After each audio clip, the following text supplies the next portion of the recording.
벽돌로 쌓았을 때, 벽돌이나 블록 저적조로 쌓았을 때 내립벽을 얘기하는 겁니다. 내립벽이 한 면의 길이가 얼마를 넘어설 수 없냐면 10m를 넘어설 수 없습니다. 그러니까 뭐 땅이 많이 넓다고 해서 아무데나 지을 수 있는 게 아니고 벽의 길이를 10m로 제한하고 있습니다. 더 이상 많아지게 되면 횡력에 의해서 이게 무너질 수가 있기 때문에 10m를 제한하고 있습니다. 그리고 바닥 면적을 80제곱미터 이하로 합니다. 그래서 하나가 10이면 하나는 8이 되겠죠. 최대. 이렇게 규정이 주어집니다.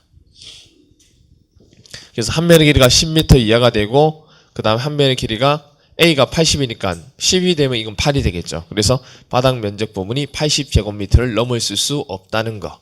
이거 하나 알아주셔야 됩니다. 여러분들. 보시면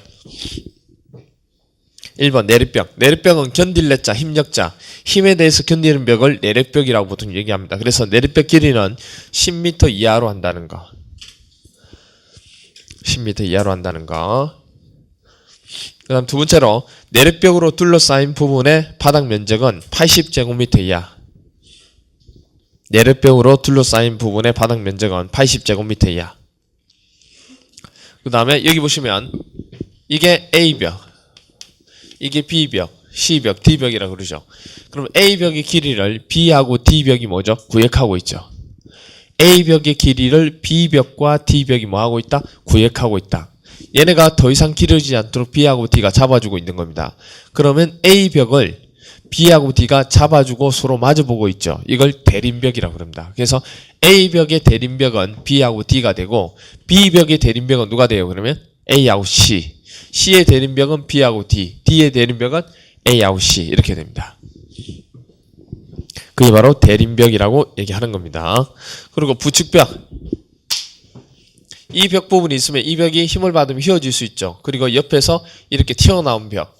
이 벽을 대림벽이라고 합니다. 예를 들어서 이런 식으로 입체 형태가 된다면 이렇게 돼 있으면 여기서부터 이런 식으로 튀어나온 거. 튀어나온 부분. 이 튀어나온 벽의 길이가 이게 부축벽입니다. 이 길이가 이 벽 높이에 얼마다? 3분의 1 정도로 하면 된다는 거. 동그라미 4번. 부축벽에 대한 설명입니다. 그 다음에 내립벽의 높이는 2, 3층 건물에서는 최상층 높이 얼마? 4m 이하라는 거.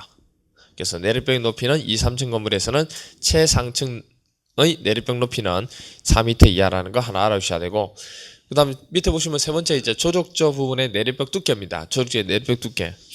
131페이지 보시면 먼저 벽돌 내립벽 나오죠. 표에 보시면 벽돌을 가지고 건물을 지었을 때 힘에 대해서 견디는 벽은 적어도 벽의 높이의 20분의 1 이상 돼야 됩니다. 벽 높이 주어지면 벽 두께가 나오는 거죠. 그 다음에 내립벽. 블록 내립벽은 벽 높이의 16분의 1 이상. 돌일 경우에는 15분의 1 이상. 돌일 경우에는 15분의 1 이상.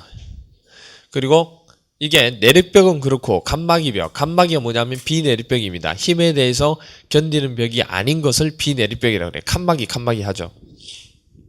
그래서 칸막이벽. 두께가 9cm 이상. 4번 계곡의 구주제한 별표에서 봐주셔야 되죠. 시험에 자주 나옵니다.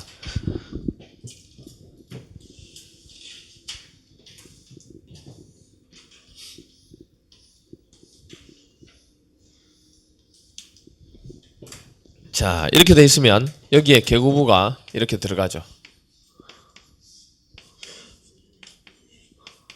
이렇게 돼 있으면 한 면의 길이가 L입니다. 한 면의 길이가 L이 되고 벽면 한 면의 길이가 L이라고 하고요. 그 다음 얘네 부분 계고부의 폭 자체를 W1이라고 그러고 이쪽 계고부의 폭을 W2라고 그러고 얘네 계고부 폭을 W3라고 그러죠. 이 벽면에서 계고부가 너무 많이 뚫려 있으면 이 벽의 내력이 어떻게 된다? 감소하게 된다. 그 얘기입니다. 그래서 W1 플러스 W2 플러스 W3 부분, 즉 계고부 폭의 다 합입니다. 얘네가 이 한 면의 벽 길이에 2분의 1 이상을 넘지 않도록 합니다. 그래서 2분의 1을 초과하지 않도록 한다는 거.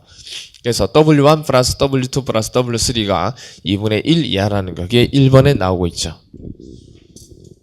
대림벽으로 구획된 각 벽에 있어서 계구부 폭의 합계는 그 벽 길이 얼마? 2분의 1 이하로 한다. 그 다음에 이제 계구부 보시면 계구부 상하 간격, 얘네 상하 간격은 얼마냐? 너무 적게 떨어져 있으면 어떻게 돼요? 균열이 생기겠죠. 그래서 적어도 얼마? 60cm 이상 떨어져야 한다. 그 얘기입니다. 계구부와 계구부 상하 거리는 적어도 60cm 이상 떨어지도록 한다는 거. 그 부분. 그 다음에 이제 세 번째는 뭐냐면 옆으로 가겠죠. 위로 했으니까 옆으로, 그러면 이 옆으로 간격은 얼마냐? 그러면 옆으로 간격 부분에 관한 형태는 벽 두께의 2배, 계구부 상호간 또는 계구부와 대림벽 중심간의 수평거리입니다. 벽 두께의 2배 이상.